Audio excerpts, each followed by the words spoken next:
Live from the Injured on the Go Just Call Mo studio. It's a blast! It's Orlando's own Tom and Dan. Welcome to A Corporate Time with Tom and Dan. I'm Tom. I am Dan. We are live on Twitch and YouTube, and we'd love it if you'd head over there and check it out. Just search for Tom and Dan Live on Twitch or at Tom and Dan Live on YouTube. The Orlando Science Center has a brand new exhibit that has just started this past weekend. It's about superheroes. If you're looking to get in the AC and escape the heat. Let me tell you something. It's DC in the AC. Yeah. Speaking of that, Science Night Live is May 31st. That's the, where they open it up just for adults. Yep. They have cocktails and a little snack. Get yourself a horty orb. As my dad couldn't say the word hors d'oeuvre. He called them horty orbs. Get yourself a horty orb and a nice beverage. And, and learn something with your lovely wife, date, or whomever. Yeah, it's all about DC Comics and superheroes for Science Night Live. Batman, Superman, you know. So if you're an adult into superheroes and you want to walk around the Science Center with some drinks, that's May 31st. Can I tell you something serious? And we'll get to our guest. I'm dead serious when I say this. I think adults are more into superheroes than kids. I think kids are like, this is boring. Yeah. My kids are into Roblox. Yeah, because Roblox digital is casino. And now I'm with them. And speaking of digital casino, if you were to pull the Weatherman Casino handle and our favorite weather person were to fall out of a slot machine, ladies and gentlemen, it would be our good friend Mike from Mike's Weather Page. What's going on, man? I like that slot machine. Yeah, well, our kids are addicted. Like weather. Do you have any? You don't know what you're going to get when you pull that handle, right? Are your kids addicted to the Roblox? Are they all stuck in the internet like our kids? Mine's addicted to Snapchat and TikTok. Okay, all right, they're there. Me too. Yeah. Although Snapchat, I thought that was 10 years ago, Mike. No, Snapchat's huge. Yeah. It is? Yeah, it's still big. Oh, okay. Still big. I love my TikTok. I will admit, I'm a TikTok junkie. If I had to pick between Netflix and TikTok, 99% of the time I'm going to bed watching TikTok. Wow. Yeah, look yeah. at you, Me too. Me and Mike are. I just sit there watch and PBS. I watch a lot of Antiques Roadshow. It gives you what you want, Mike. That's the best part. Whatever you want to see, it gives you. Yeah. Yeah, I tell you, I mean, it's like a box of chocolate. You never know what you're going to get. Oh, I love that. Write that down. Like, where'd you hear every that? flick of the thumb, I'm like, what's next? What's next? I know. That's what Tom says. It's endless. It's like, always good. You know what? I love Mike so much, but I feel like you might be my Mike from Mike's Weather Page. You're very Mike adjacent. I think you are. I see some true friendship here. Yeah, I know. I got a business idea for you later on, Mike. Please don't bring that up to Mike. Yeah. He told it's me good. okay, we'll get to it. He told me some dumb idea off the air that he wants to ask you about, and I said, do not do that. Well, Dana does no business. Yeah, I don't. And we're so close to, let's get into the business. We are hurricane season. It's coming, right? Oh, yeah. Can't hide. It's here. I can feel the vibe. People get pissed when I'm talking about it, but you know what? We have to talk about it. Yeah. Why do they get mad about it? It's a part of living when you live in Florida and you enjoy living in Florida, being aware of storms and being, I guess, like normalized to a point where you take them seriously but don't freak out, right? Like, isn't that where we're supposed to be? Somewhere in the middle? Mike, I know why. It's because people are superstitious and they're like, oh, don't talk about hurricanes. Oh, knock on wood. They believe knocking on wood. You can still do that. They have powers of some sort. You can still do that for peace of mind and also believe in science. That's what I do. Yeah. I know reality, and then I just knock on the wood anyway. Well, the one thing that got me going last year more than anything is, first you try not to read comments, but I do. We all do. But I started getting this vibe of people saying, that's what you get for living in Florida. That's what you get. That's what you get. And I started thinking about it. I'm like, okay, what about the flooding in the Carolinas? What about the damn tornadoes that are just rocking everybody right now? And out west, they got fires and blizzards and mudslides and earthquakes and tsunamis. I mean, Florida, we have hurricanes, but they're coming. Every other disaster, you don't have much time. So I think it's a good thing we live here. They hate us because they ain't us. That's what I say, and then I point to my butthole. Did you? I was about to say, did you say anus? I did say anus, and you can say it. They hate it. You can use that on and next time you're doing the brew, and these people come in there and start trolling, you say you hate us because you ain't us. So, Mike, and then point to your butthole. Before we talk about hurricanes, Yep. Let's talk about there is some cold weather coming at the end of May. I saw, I follow Mike on Instagram. And on everybody Facebook. should, yeah. And so, because it's been hot lately, right? Yeah. Well, a little bit of that sarcasm. So instead of 96, it's going to be 92. Yeah. It's going to be cold north of the state line. You can go everybody else is going to enjoy 40s and 50s. Yep. And but Florida, maybe the Panhandle, maybe in the 60s, like Friday. I don't know, but yeah, May typically is hot. I mean, it's our dry season. It's hot. It is kind of normal, but we're breaking records. So, it's hot, but we're breaking records. So it's hotter than normal. Yeah. So, Mike, help me understand, like, going into this hurricane season where we hear it every year, it's projected to be a busy season, or, and it seems to me like the global weather patterns are basically the same as they were last year with tiny variances. And, like, what I'm saying? Like, there's nothing that's going to change extremely that would cause mass catastrophe. You know what I'm saying? Like, mass catastrophe is that's what we call it. I'm just saying, I think people are like, oh, what's coming this year? Right. And it's pretty close to last year, right? Totally. I mean, first thing I look at is this thing called La Nina, El Nino. It's a pattern that really is the Bermuda High in a sense, and where that's going to set up. We were almost in the exact same pattern as last year. Water temps are maybe a little bit cooler, but really they're not. If you look at the last week, they're skyrocketing. I think too much hype is put into the water temps. It doesn't take much to create a bad storm. So, yeah, the biggest thing for me is that steering mechanism that we saw last year, more of a west push. Years that we have this neutral La Nina, we have less fish storms, and we have more push west because we have a stronger Bermuda High. Basically, it comes down to that. Waters are hot, so everything's lining up. I tell people, everybody wants to know how many names we're going to get. That's what some people judge a busy season, like how many names we're going to get. But like 23, I remind folks, 23 was the fourth largest season ever. We had 20 named storms in 23, and unless you went through Idalia, it was a dead season, and that's what everybody told me. Oh, what a bust, what a bust, what a bust. But we had 20 named storms. Last year we had less. Yeah. The preseason predictions were like, oh my God, we're going to run out of names. We're going to have 30 named storms. We only had 18, but comparing 24 to 23 was way worse. Oh, right? the anxiety of 2023 storm-wise, because there were so many named. I would put I think I'm a professional anxiety person.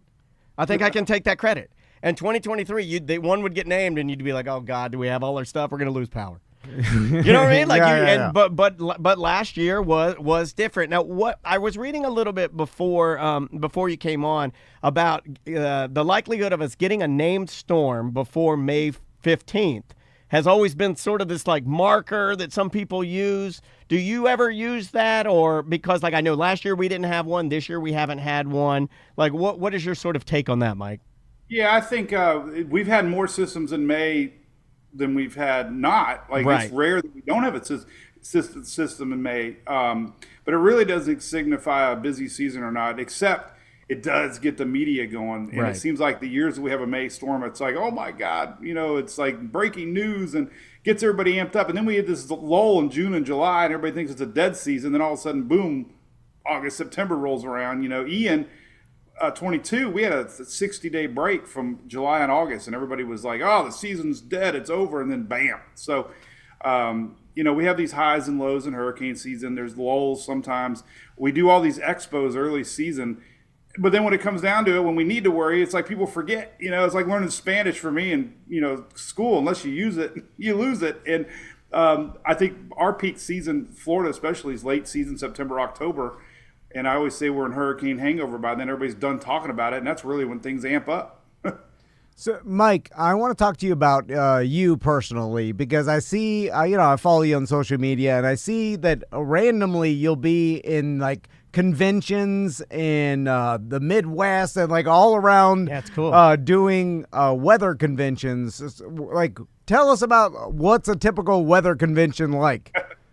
Well, the last one I was in Kansas City, and it was funny because everybody's like, what the hell, Kansas City and hurricanes, but it was actually a lineman convention. That was where they picked. So linemen are a big part of weather, and they come in from all around the country whenever there's a natural disaster. But what I do a lot of times, I got a really long hurricane presentation.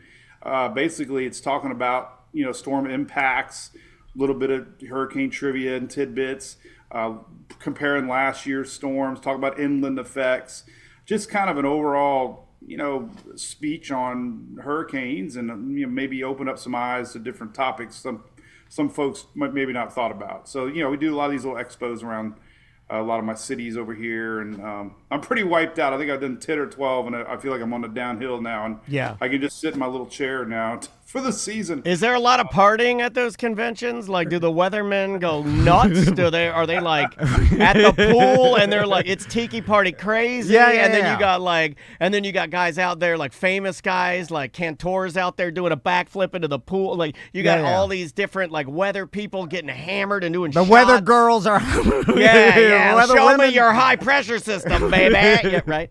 Yeah. Oh, well, what happens, after hours. But exactly. Hey, some of these conventions are pretty high up there with these companies that sponsor open bar after. Yeah. I was just at the Governor's Hurricane Conference down in West Palm Beach, and Tiger Dam. Those flood barriers that you probably saw. Yeah. That they put up. Yeah, he's a big sponsor, and he had an open food and bar at Ruth Crisp. Oh my God. For everybody. Yeah. So I mean. And he hires these models. Oh, you got money. When you're saving people from desperation, you got money. You got that damn money. Barriers. Have you seen those barriers? What I'm saying, the after hours is pretty good. Yeah. When somebody else is buying, it's even better. That's awesome. Yeah. You know what you should do to freak people out? Just and I'll send it to you. Just wear a French red beret, and when you walk in, and look fancy, and don't say a word to anybody. Just see if they pick up on it. Well. Yeah, it's crazy, these functions, and But you're like a celebrity now. You're like a celebrity now, right? When you go to these places. Know about that. I mean, you are though. These other guys are talking heads. They don't know what they're doing. You're a personality. People care about you. So, Mike, okay, to continue talking about you personally, I want to ask you about just being a social media influencer. Because since we first started talking to you 5 years ago, I don't know when it was, but I remember when you had 1.3 million followers, and now you have 1 million more, right? That's kind of why I mentioned the beret. Yeah. So in 5 years, you've grown, or whatever. I'm sure you know better, but you've grown by 1 million followers. Your channel continues to grow, and now you have 2.3 million followers on Facebook. You know, it'd be awesome if you got his followers wrong, like Pierce Morgan did to Kanye, and he walked off our show. Mike, you should walk off our show if he gets it wrong, just like Kanye West. 100,000. Yeah, you're off. Oh, sorry. And then tell Tom he doesn't respect you, and then spit in the camera and walk off. Oh man, it's crazy. I mean, I think the most rewarding part of the last couple of years has been the younger crowd. Nice. Instagram, TikTok especially. That's my second highest right now. I'm got like 700,000 on TikTok, and the kids, the college kids, the enthusiasm from the younger generation that I never really experienced with Facebook before, because that's a little older crowd. We admit it. So that's really been a huge positive for me, is seeing the younger generation, kids, in love with weather, and that they follow. And it reminds me, they cling to every word, and sometimes I'm like, I got to remember everybody's listening here, not just adults that go to ABC. But they count the most. You drunks out there, you guys, shout out to you guys. So Mike, that's what I want to talk to you about, because from our interactions throughout the years, Mike is as about a normal Florida dad as you can get.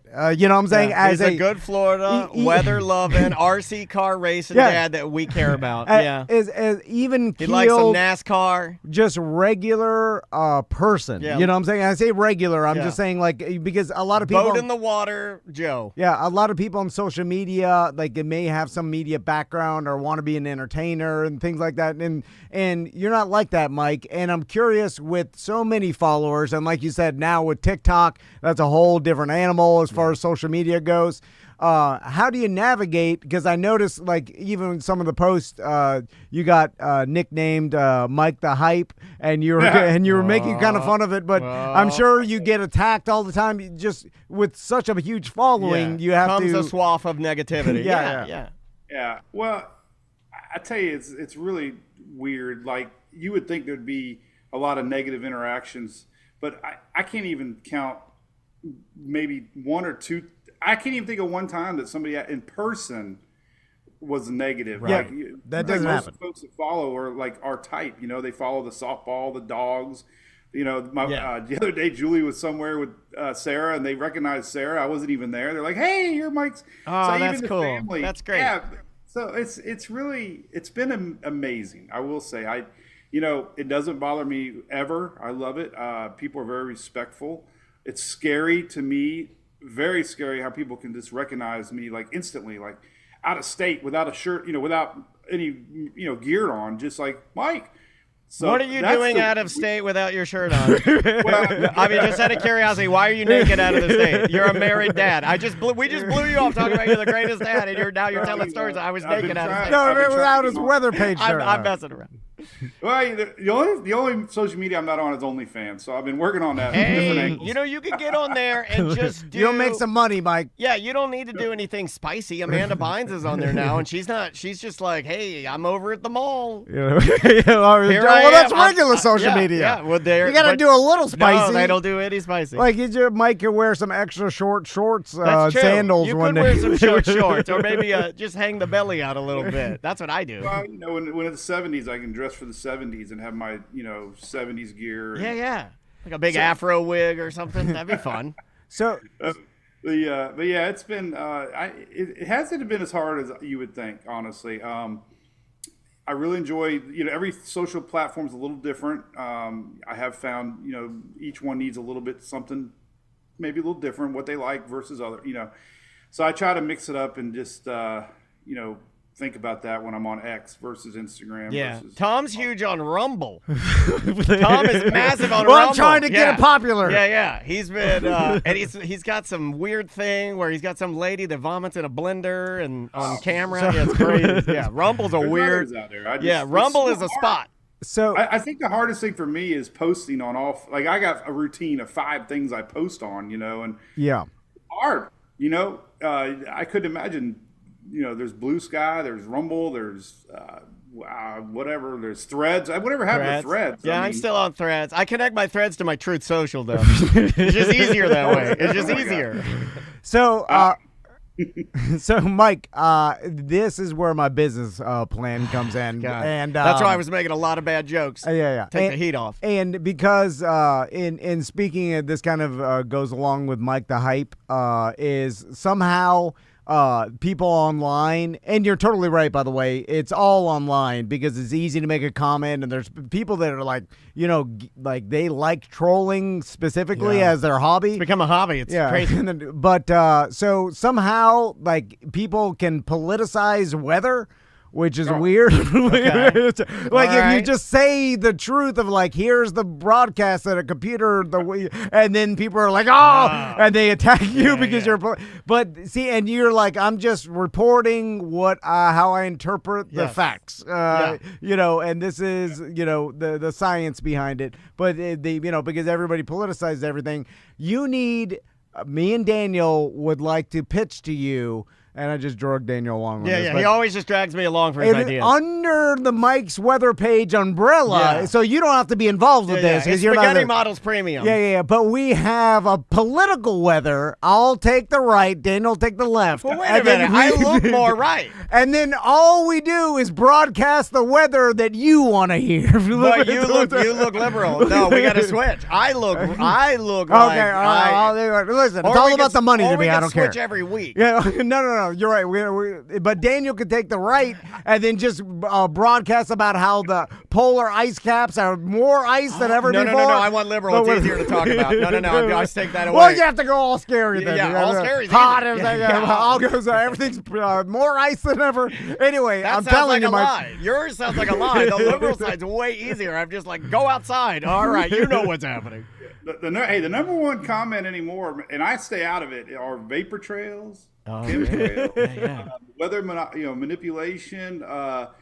I just stay out of it. I'm like, woof. You have that's way to. beyond my pay grade, But there's a lot of folks out there to believe it. You have and to. I respect everybody's thoughts and opinions. I'm like, I'm not one to tell you you're wrong. Well, that's a hobby now too. Like making everything political is all. It's might as well be the adjacent to trolling. It's a hobby as well. Mike, that's fine. You can respect it. I personally do not respect it because how can a tiny bit of chemtrail affect? Do you understand? People don't understand how big the globe is, and like a weather system. They're like, oh yeah, couple planes farting out some gas can affect that entire. Let me ask you a question. I mean, what if you it makes understand the scope of it? What if it makes you feel better to think that your life is failing because some plane farts?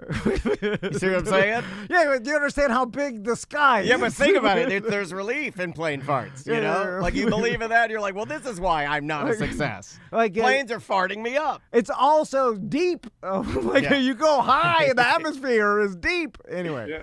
As long as they don't mess with my Starlink signal, that's all I care about. Yeah. How is your Starlink treating you? Still good? Oh, it's great. Hey, it's good. There's no IP blocking like for certain websites. Oh, nice. So you could get porn. Because, we can't get that anymore. Well, I didn't say that. I'm just I know you didn't say that. I said I figured one of you would pick up on that like right away. Yeah, this guy. Hold on. I'm writing this down. Tom wrote Starlink. Starlink down. Yeah. I only got 2 sites now, Mike. I've seen all the videos. He's got 2 sites. They both start with X. Yeah. And I'm like, I don't know what's on this. Oh, God. Anyway, so Mike, last question. Do you think we're going to see, obviously you have no idea, but are we going to see the similar weather pattern we've seen in the past couple years where storms have been coming up on the West Coast through the Gulf and affecting the West Coast of Florida? I just see this whole high pressure pattern that we saw last year, and the Gulf is very warm. Those are things we need to worry about, is this rapid intensification we've seen since pretty much 16 with Matthew. It seems like every year we've seen a storm get close to us. Now, whether, they go up to the Panhandle or they go to Louisiana, but that pattern's there. Milton came across from Mexico last year and crossed into the Gulf. So crossed into what did it cross into? The Gulf. The Gulf. Period. The Gulf of War. Man, this is a test. I'm the neutral guy. I'm sorry. Well, my weather, you know what it is. You know what Tom's going to say. Thomas Gulf of Mexico. Yeah, and you know what I'm going to say. My whole broadcast is going to be in Spanish.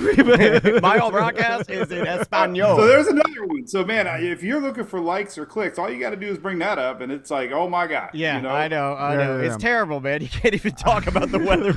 Hold on. Yesterday, I brought up the water temps, and that turned I'm like, guy, don't shoot the messenger. I'm just telling you. And the water temperatures are just science. It's just a thermometer. There's no. God, they're arguing, that it's shallow there, and why am I posting shallow water? I'm like, well, it's still the Gulf. It's still water. Okay. Mike, moving on. I never thought about that, but for 100%, I'm sure you have. But I'm thinking, if I was Mike, I'm like, all right, there's going to be a time where I'm going to post a hurricane track, and then in the background, in like the hurricane track, they have like Gulf of whatever, Gulf of whatever they choose. Google's America, but yeah. it's like I think a lot of the hurricane system will say Gulf of Mexico, old school. Yeah. But anyway, well, they say old school, but we know liberal. But just having that in the background of the hurricane site map would cause that's why he says Gulf, which is like brilliant. Yeah, so why not? Do you just Photoshop that out? Because I would. I would be like, I don't want the hassle. argument. Yeah. Totally. No, there's some old maps that haven't updated yet, and I'm like, oh. I know. I don't even, it bothers some It's a distraction. so much.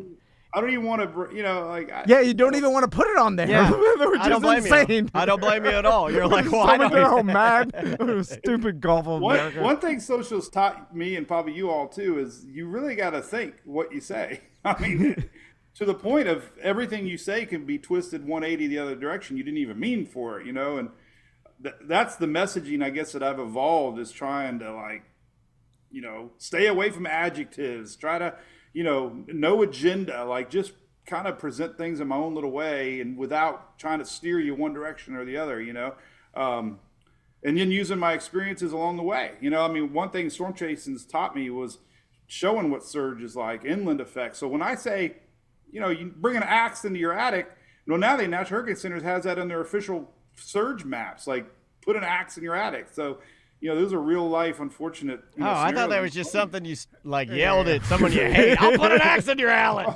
That's in your attic afterwards. You might need them because looting happens the day after. So you can use your axe in more ways than one. I've never thought about that. I'm going up today and putting an axe in my attic. Yeah, I would bet that 50% of the people would not be able to axe their way out of the inside of their attic. No, just 2 weeks. Just because, 2 weeks. Like you use the axe to cut your own throat when you're in the attic. Okay, yeah. But just put a gun up there with one bullet. Like a shotgun. I'm just going to drill a hole in mine and have it ready to go for the season and put it back in November. Yeah, me too. I'm just going to set my house on fire and get up there naked and yell for a helicopter or something. Well, Mike, thanks so much for coming on our show. Yeah, we appreciate it, man. We're getting crazier every time. We're testing the limits. I think we've learned in Florida, like you guys talking hurricanes a few years ago probably didn't make sense because you think of hurricanes as a coastal event. But we've seen more inland effects in the last few years with tornadoes and flooding and, different scenarios like that. So everybody is needs to pay attention to Hurricane Center, or hurricane season, just not the ones living on the coast, For sure. No, 100%. Sure.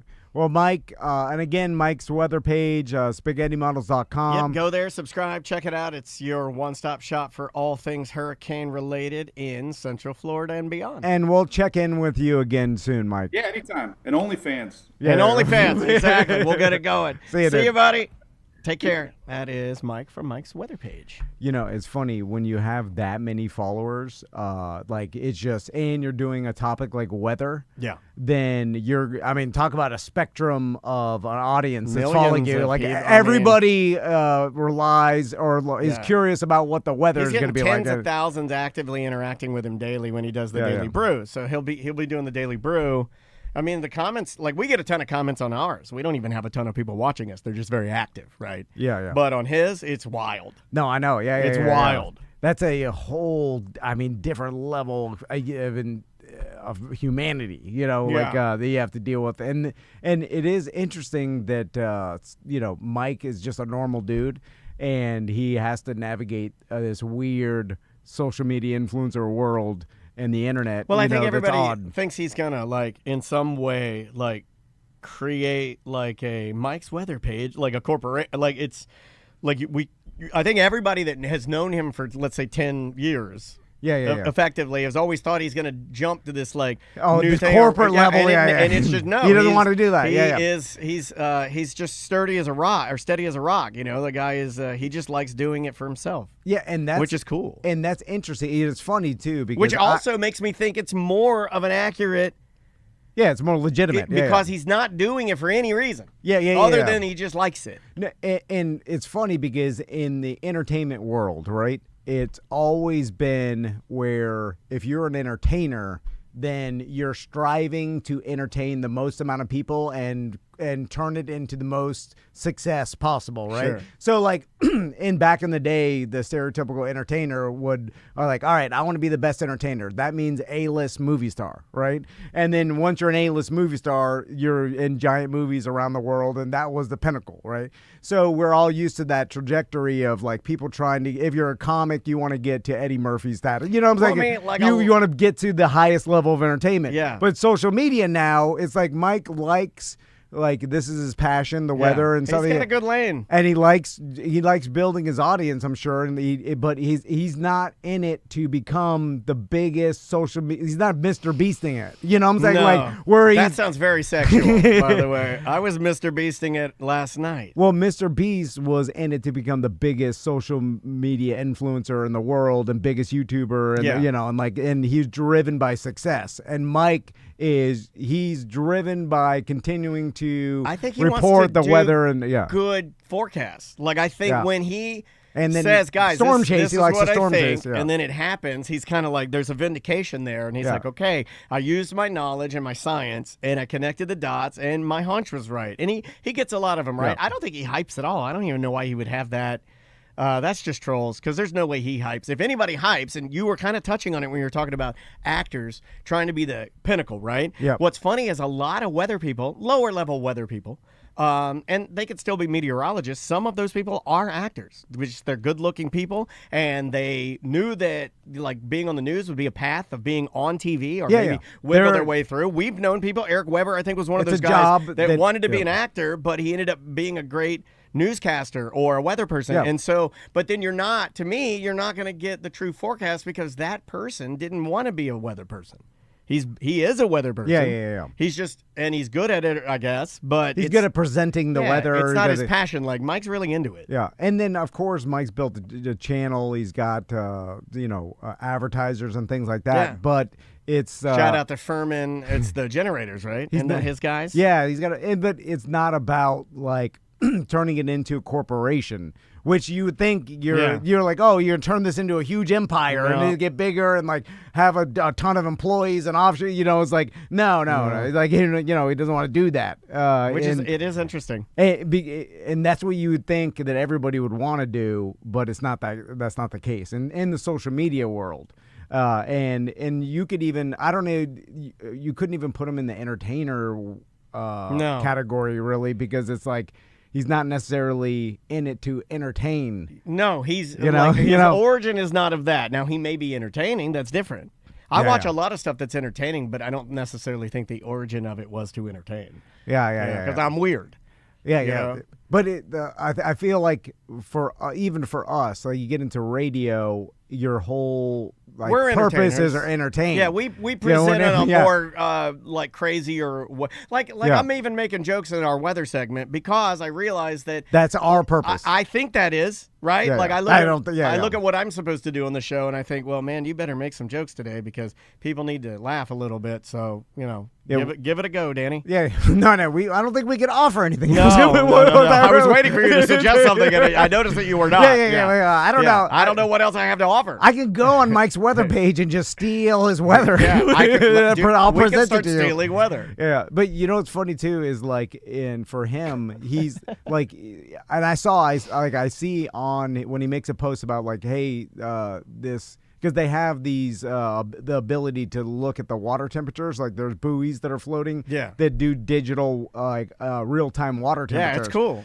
And then that's on a website on like spaghetti models, right? Sure. And then there's so much on that website, guys. If you've never been, it's a crazy. It'll overwhelm you. And then he'll present like, oh, this buoy's, it says it's 92.8 degrees here in Key West, right? And then he's reporting that like just here's an interesting thing, and then people will be like, "Oh, why you're hyping it up, you're scaring people with the water temperature." That's how they're mad at him for presenting that. Not his buoy. Yeah. No. But then it's like, well, what does he present when there's no? It's like he's looking. That's his job. And that's what he's doing. I guess at some point, the people that do politicize the weather would probably say, "Well, just don't talk about it." Only Aren't they talk doing about a little bit of that? Don't talk about it. Now, if he would have presented like my because Facebook, when you present that, you're not saying that it's 92 and this is a great thing for the Gulf of America or Mexico. Don't even say nothing. You know what I mean? Like the Gulf. Yeah. You're saying you're not like there. Even if you just said it's 92 degrees with no inflection whatsoever, everyone knows by hearing that that's not a good thing for our oceans to be at. We know that's uncharacteristically high. Yeah. Was it like, hey, but then there's like, well, why? Okay, well, everyone knows it's high. Don't talk about it. I know I have a mole on my face. Why are you right? Like, why are you telling? Well, I know I have a big nose. But then I know I'm fat. And then if you're like, hey, Antarctica grew 1 billion pounds of ice. Have you seen that story? No, I don't even know it's true. That's great. We're growing ice now. Awesome. And then We're I'm like, saved. Why is Facebook presenting this to me? It must know. But then I'm that's weird. So then, so if you're like, okay, if you presented that, like, hey, look at this fact. But people would be like, well, no, that doesn't mean, people get angry. Right, yeah. And then it's like, and then honestly, it's just like, what does it mean? What does any of it mean? Yeah, I'm just telling you what I read. They're like, don't even tell me. Because then that makes me mad in one way or the other. And it's like, God damn. So at some point, with both sides, it just becomes a don't talk about it. Then you can't, but if you politicize everything, then you can't talk about nothing. Yeah. But they like it. They do like it. It's an addiction. Yeah. Because then it spikes they're like, oh, mad, happy. Mad. The chemicals in my brain are so dysfunctional that I need to argue to get spikes of joy. Yeah. That's kind of what it is. Yeah. Scared, mad. It's all something, right? Yeah. Do THC. A lot of people are like, fight, masturbate, drink. It's all right. You just want the peaks. Yeah, Give me the peaks. Yeah. Fight. Masturbate, scream. Yeah. You want your brain chemicals. Yeah. But you want them all the highest high. Yeah. Extreme anger, depression. Up down. I want extreme up down. That's what I want. I want extreme up down. It does look like a more fun way to live. I think it wears you out. Keel. I'm kind of doing a very, very internal version of it, and it's not. There's no way to live. Yeah. Well, you live fast. You live fast, you die hard. Yeah. I have the body of a 71-year-old man. I know. It's terrible. It's absolutely terrible. In saying that, will you push me across the street in my wheelchair? I am hungry. You want to do a couple voicemails before we get out of here? Yeah. I need voicemails, and I love, you guys have been leaving some of the best voicemail messages that I think I've gotten in like 20 years of doing this. So let's go with a couple of these. Two ways to do it. 1-844-TOMNDAN. That's our little vanity number you can call. You can leave us a voicemail message that way, or you can get our Mediocre app. Mediocre Messages is a little button on there you can press. You can talk into your phone. You can send us photos. You can send us videos. Here we go. Hey, I just wanted to applaud Dan on his recent transition. You've seen the light. You made the choice to become a stander. We, the standers, we accept you. We appreciate your ability to use critical thinking and make this awesome life choice. As a representative of the Southern Nevada Standers, I just want to let you know we're so proud of you, and I can't wait to see what this journey leads you down. So proud. Well, thank you very much. I am a stander now because I have completely reconfigured the biology in my body. Like, my bones are so, everything's all different now. So I have to stand to wipe because the sitting position is just not, I can do it, but it just doesn't feel as good. And I kind of I became accustomed to standing like a soldier, like you do. No, it's not like a soldier. I stand straight like the tomb of the unknown soldier. No, it's like and then you do a good cheek squish, and then you gently bend a little, and then you get to clean it. No. Now, I'm not as accepting as this gentleman.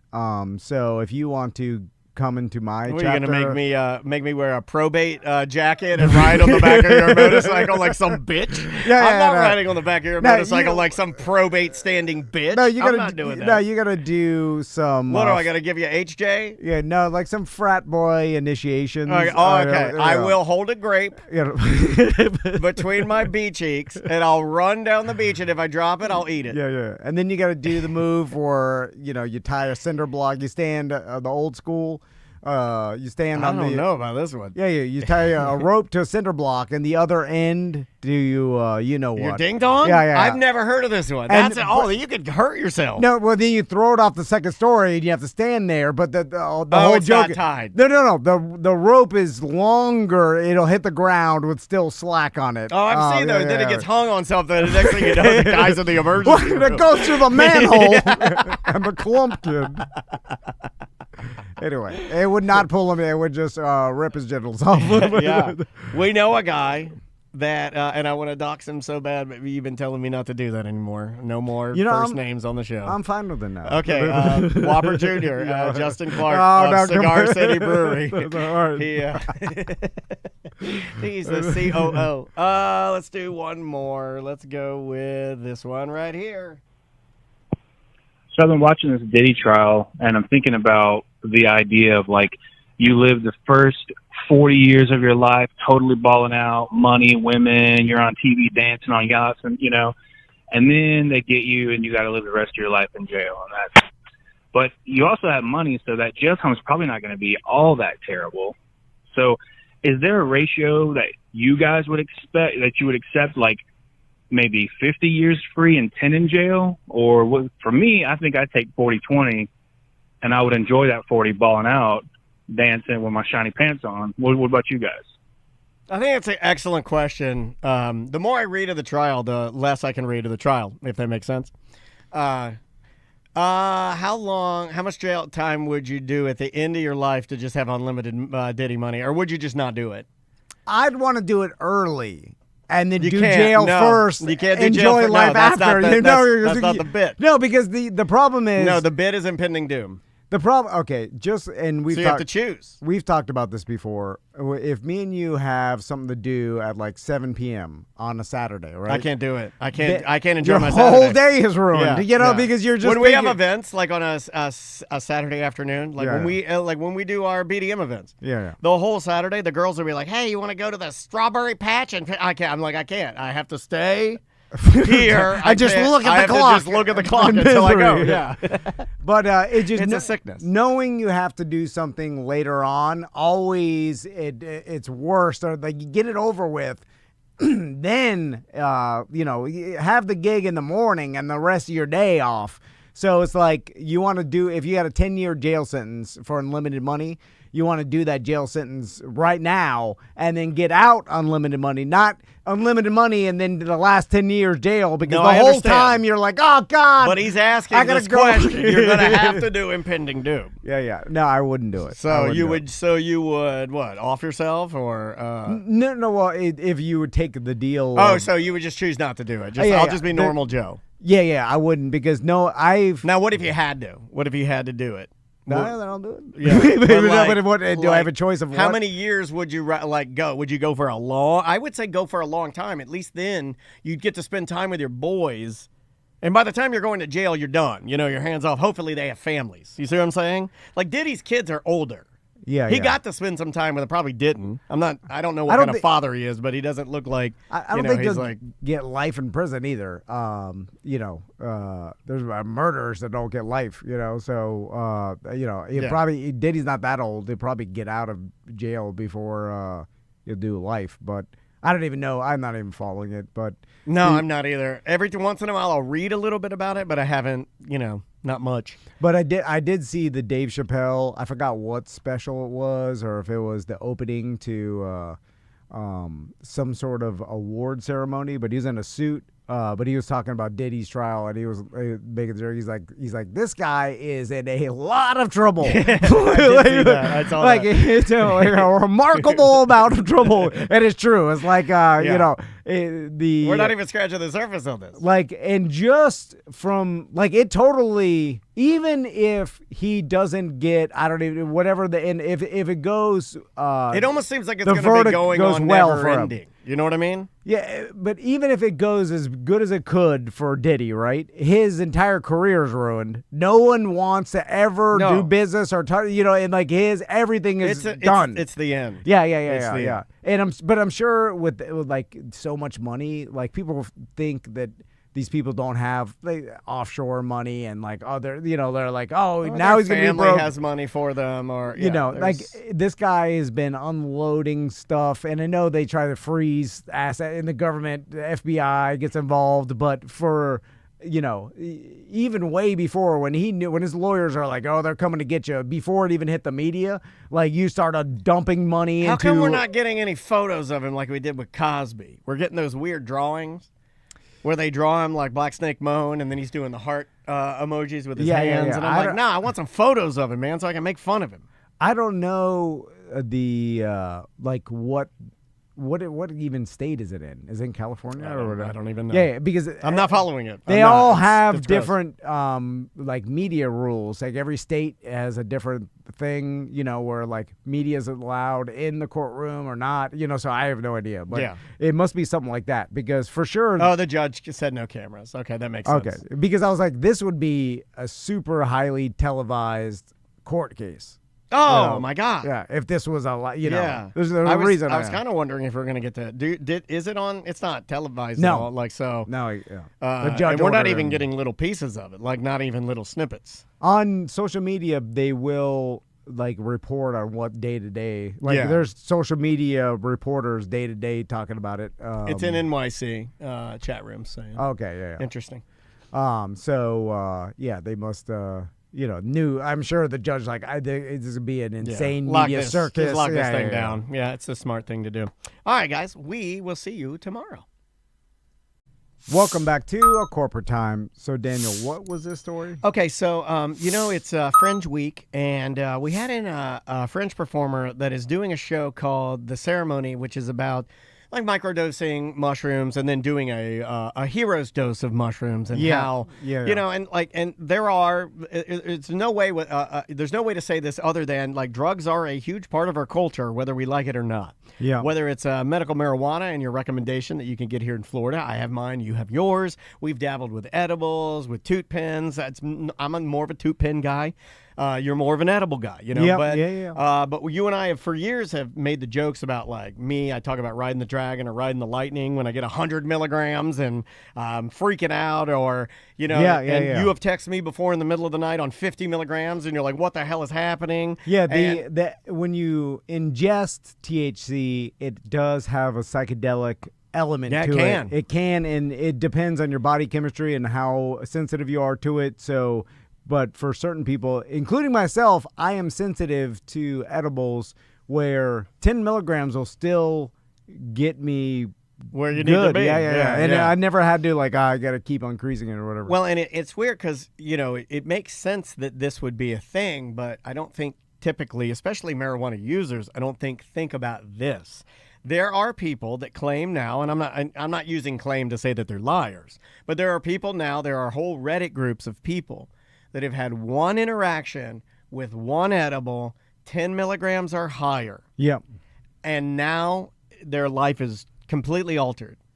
They used to be a normal person that did normal things. They took 10 milligram or higher edible, and they are now a full-blown anxiety having, needing medication, needing Lexapro. Oh, really? Yeah, needing I thought you were going to say it affected them like an ayahuasca or another drug. There are people now saying that, and here, I'll give you some instances. There's an article, I believe it was Verge that did this, but there's one that they talk about in the particular article. His name is Alan. He took 10 milligram edible, which he had used before with no issue.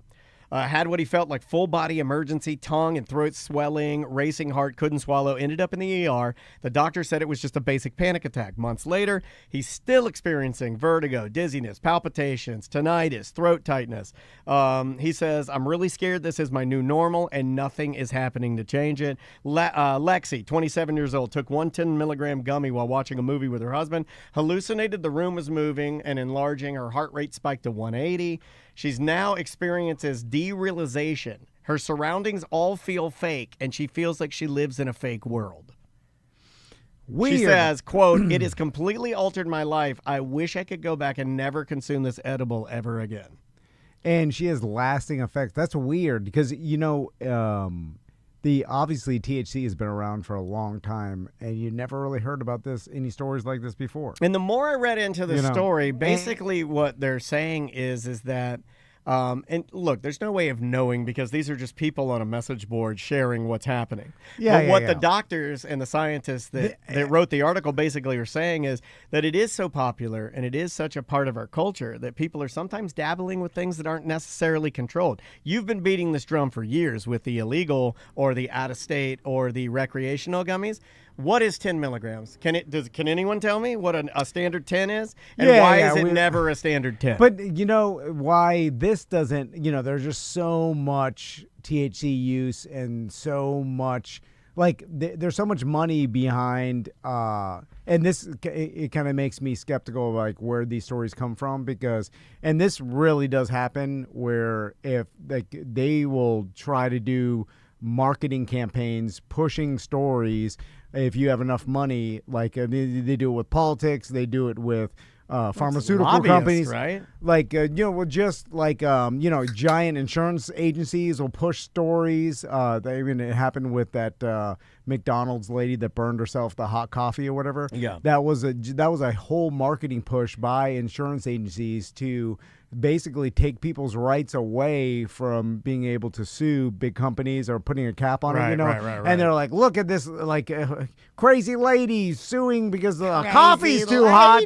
And then it's like, and then people are like, oh yeah, these frivolous lawsuits. So we're gonna, we're gonna sue to cap to take, the giant companies don't have to be as responsible. By the way, I'm such a pervert that you say hot coffee, and I think of the cheat code for sex in Grand Theft Auto. It was hot coffee. So if pharmaceutical companies are seeing like profits go lower because people are using THC instead of their expensive medicines, then I could see them putting Release the bots. Yeah, and then putting out stories like, oh, this person forever was changed and have forever anxiety now because they took a 10 milligram gummy, and then people are like, oh, I don't want to do that. Yeah. I'm going to get back on my Lexapro. It's also not to put more fuel on what you're saying. I'm on Lexapro. What's the other one? The Prozac, Lexapro. Prozac. There's so many. Citalopram.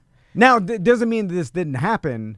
It just, with all the marijuana use, this seems like insanely rare. I'm not putting fuel on your fire, but I would say that, it's a pretty easy narrative to tell because the age-old trope with marijuana is that we all know the 911 call of the cop who ate the brownies he took from the lockup, and he thinks he's having a panic attack and thinks he's dying, and we all laughed at it.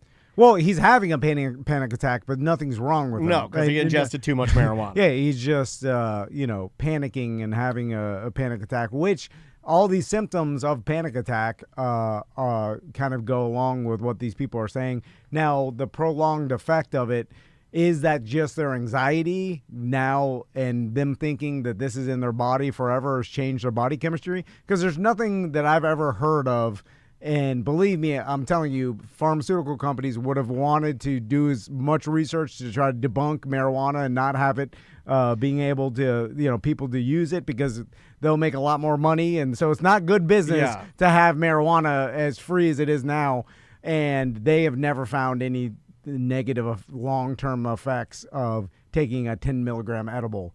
I mean, I'm pretty sure you couldn't find a scientist anywhere to say that, no, this could cause lifetime effects. Basically, what they're saying is the more that they dug into some of these stories, it's kind of like, remember when like COVID, and you have to be delicate when you talk about this, but like when COVID would kill people and those people were already not healthy. You know what I mean? They're or just they died in a car accident. Or yeah, something well, like there's that yeah. too. But what I mean is that like you had a person that like maybe had like emphysema and was severely overweight, and then they got COVID, and that was kind of like the last thing. They're kind of saying in this article, they're kind of like, well, a lot of these people were already preconditioned.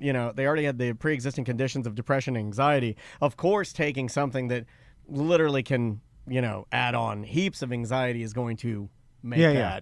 And what like this is not a study. This is not any science. This is people on a Reddit board just sharing. And it's like, well, what do you have another underlying problem? You're just saying that now it's because of the edible. It's like, it could be 100 other things that are causing these things. Not the edible. Doctors kind of put together, and scientists in this article kind of put together like what they say would be the perfect ratio for, let's just say, Joe Average, you, me, anyone that wants to dabble, and kind of like where to go. And they claim that if you can stay at 7.5 milligrams or under, that you should, like, in general, have no crazy effects. Yeah. I mean, so like you take a 5, you're fine. It's hard to find 5s. They don't make them anymore. I wanted them. My mom. I wanted the gels, the 5s, because I like them for sleep. Those are they only have 8s. 10s. Oh, they have 8s. Yeah, the Certera 10s are too much. Certera still has 8s. Oddly enough, you take 50. So you're no, 10 I haven't nothing. taken those in forever. Really? No, I haven't taken edibles in forever. Yeah, I got off of those. I had to. I was blasting 1,000 milligrams a day. I was blasting them. Yeah. I was doing 1,000. I would literally have to do a handstand and put a funnel in my rear end and have Andrea just pour RSO directly in. It's funny. I thought this. 12.5 is as high as you should go if you just want to have a great time. That's what doctors say. Don't shoot me. Well, 12.5 is all you need. But also everybody's body chemistry and how they. I know this their is just an tolerance average levels. Joe. I've never done it guideline. Yeah, and usually like a 10. I would suggest people. My mom finds these mints that are 2 milligrams. And I like that. She prefers that because less is more, man. I have a funny story. So are you going to air something out you shouldn't talk about? My mom likes THC, and so God, I could never get my mom on it, and it would have really helped my mom. Oh yeah, my mom loves it. And so I remember when they started making it medical, and she didn't get her like card yet or whatever. I was like, I had this gel. It came in a syringe. It looked like heroin, but it was just like pure THC. It's like the RSO. It's RSO. Like, yeah, I have that. I have some of that. But it's like a thick. Blob. You have to hold it in your hand to heat it up, which, by the way, is like gross. It has consistency of like a thick honey. Yeah, and then you squeeze it out on a cracker, and you pop a cracker in, and it take you to the moon. But it's strong, like because it's pure concentrate. Yeah. And I remember I was in my closet. I mean, like, but this is back in the That's your drug room, right? Yeah. This is a long time ago. Goddamn drug room. So I was like, hey mom, like try this. And you and your mom are both in your closet with a door shut. That's awesome, dude. That's kids awesome. are running around. No, but that's cool. And I'm like, I wish my mom had put me in the closet, done drugs with me. Yeah. My mom will do any drugs. She's Can cool as hell. Would you let me, since do drugs with my mom? Yeah. I have no parents. Can I smoke weed with your mom in the closet? Oh yeah. All right, I want to do that. But she's a lightweight though, and that's why she likes the twos. Anyway, so okay. I gave her this blob, and then I remember Why'd you do that? I couldn't see this before I had glasses, and I was like, "Stick out your finger, mom." And then I gave her the blob, and I was like, "God damn it, is rub that that a lot?" on your gums. Yeah. I'm like, "Put that in your mouth and rub it all in there. Rub it all around your tongue." Okay, now jump up and down and activate. Yeah. Eat this piece of cheese. The fat will activate it. And she thought she was having a heart attack, like, did you have to 5 talk her hours down? later. No, my sister told me. She was your sister mad at you for doing that? Yeah. She texted me in the middle, like, she's like, "What the hell did you get, mom?" She's pacing back and forth. She's walking the feet off the dog. The dogs are all concerned. The dogs are concerned. And she's like laying in the kitchen with just a bra on. She's freaking out. And then my mom, I traumatized her. She was like, "I don't know. I'm like, this is too you crazy." forced her to the twos. Yeah. She was like high for 4 days. And our genetics must metabolize it weird too, because when you gave me that 50, that happened to me.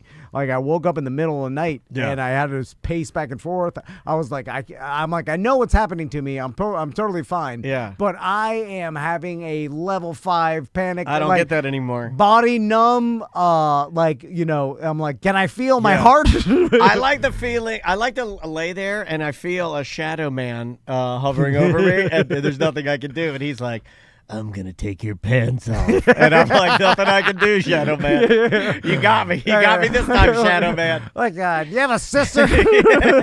Nope. No, whatever. Shadow Man. Shadow Man. All shadows feel the same. I'm Dan Aykroyd. Do you want to do some voicemails, emails? Yes. All right, let's do a couple voicemails and emails. It's funny because we don't get a lot of stories from friends that have like done the OD, because I think it's such a lot of people don't like to talk about it. You and I are very open about our marijuana freakouts, and a lot of people, that is not something they're embarrassed. They are. Don't be embarrassed of that. Their wife called 911. You know what? Have we ever asked for those? I don't think we ever have. It's a very embarrassing thing to ask for. Oh, they're hiding it because I need those emails. show@tomandan.com. I want them all. I want when your mom did, when your grandma did, when your dad did. It's second only to your grandpa put on the damn the goggles and punch the TV. It's very cliche. Yeah, but for sure you're like call the ambulance. I'm having a heart attack, and you took a Tracy's gummy. had to have one, right? Oh yeah.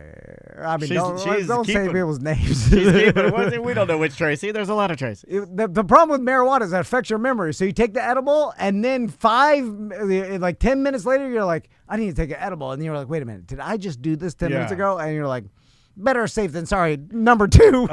Then you have a panic attack. Oh, they changed and there's last thing about marijuana before we segue into some voicemails and emails.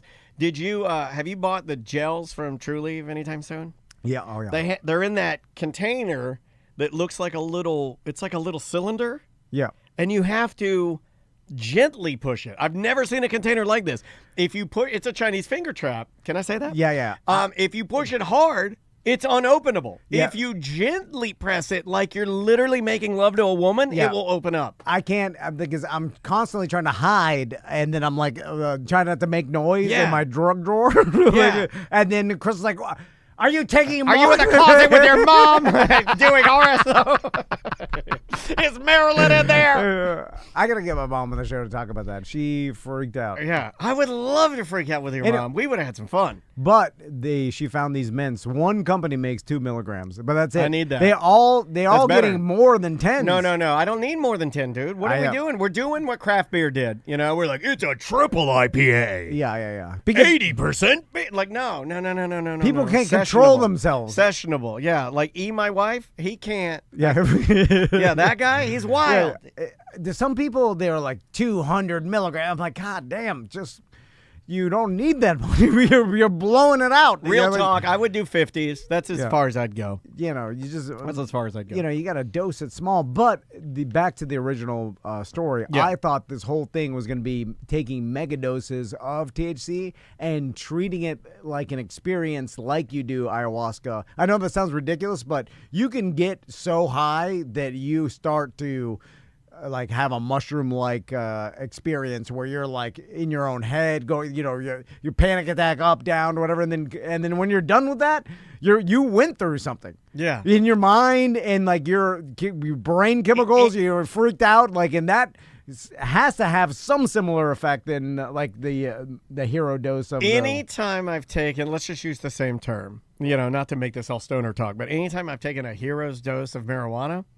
that scary part, as you're coming out of it, there's this wonderful, almost like euphoria feeling of coming out of it where you're like, it's over. I did it. I survived. And then you feel great and you're like, I'm alive. Yeah. That has to be on the spectrum of that. Gotta be. Okay. All right, let's jump into emails and voicemails. Let's go with this one because I just think it's super funny. Here we go. Dan, around 2 OG shows ago, Tom told a story where you two went to lunch with one of your obese friends, and Tom asked him in front of everyone why his armpits were gray. I know you like to dox people, so could you tell us who that was? Thank you. Bye. Not going to say. No. I love that man. How I love that you. man. But yes, Tom did ask one of our obese friends. friends. I was young, so I didn't honestly know. You didn't understand obesity yet. Yeah, well, I didn't know that was a possibility. You understand? There's lack of experience. You were naive to the effects of severe weight gain. Well, I didn't know. Why did you ask it? How did because it come I was up? curious. I was how like, did it, were you like, because he's a buddy of mine. How did it come up? Were you just because I was like, oh, why do you have gray armpits? Because I just saw it and I was like, why? Because I didn't know. You didn't even give it a second? No. Is that the day you learned? Is that the day you learned to give it a second? Because you're normally very guarded with your. Normally you'll consider it a second. Yeah, but it might have been the pirate beers. We were at Wing House when this happened. But it's lack of life experience, and that's what I see. Oh, I got a story. Yeah, about people. It's his arms. Like I don't know if you guys know this, but the inner thigh, the arm, the Flappy Bird arm that everybody the tricep. Yeah. Your tricep will start to rub against your side boobie, and it will turn gray. Yeah, I don't know why. I don't know why. No one knows why. But I know not to ask now. Now you do. Because I learned from that experience, But, you cut younger people some slack sometimes because they just don't.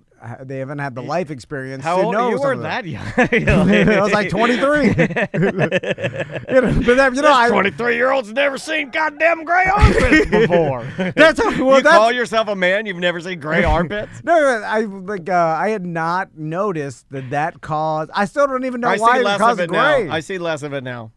I will say because they have a lot more people moisturizers. hide it. No, people moisturize a lot more now, I think.